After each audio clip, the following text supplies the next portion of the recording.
Malý úsek krížovej cesty.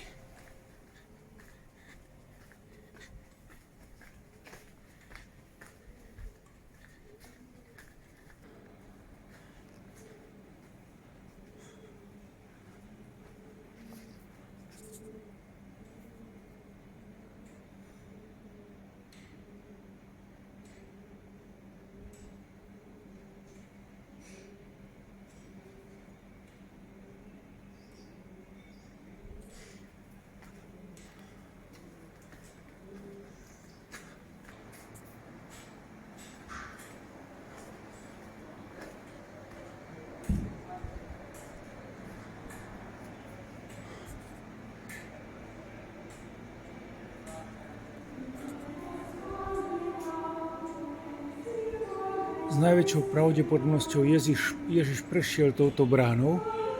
Tá je ešte z jeho čias, samozrejme pozmenená. Prešiel, keď niesol kríž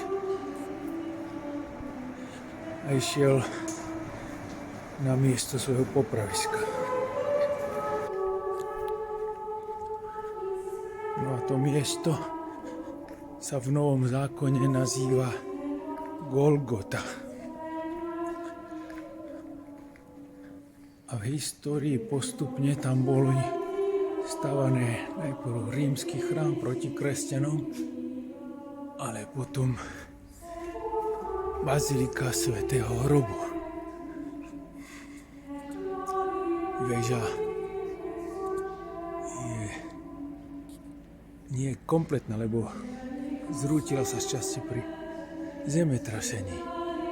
A v bazilike, v tom komplexe kaplniek, je jedna franská kaplnka, tuto, kde sa pozeráme, a tam vnútri je Kalvária. Tam sa budeme dnes modliť.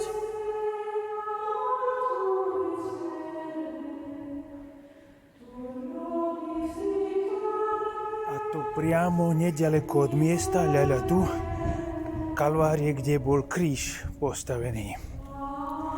A síce za všetkých dobrodincov Kleopasa.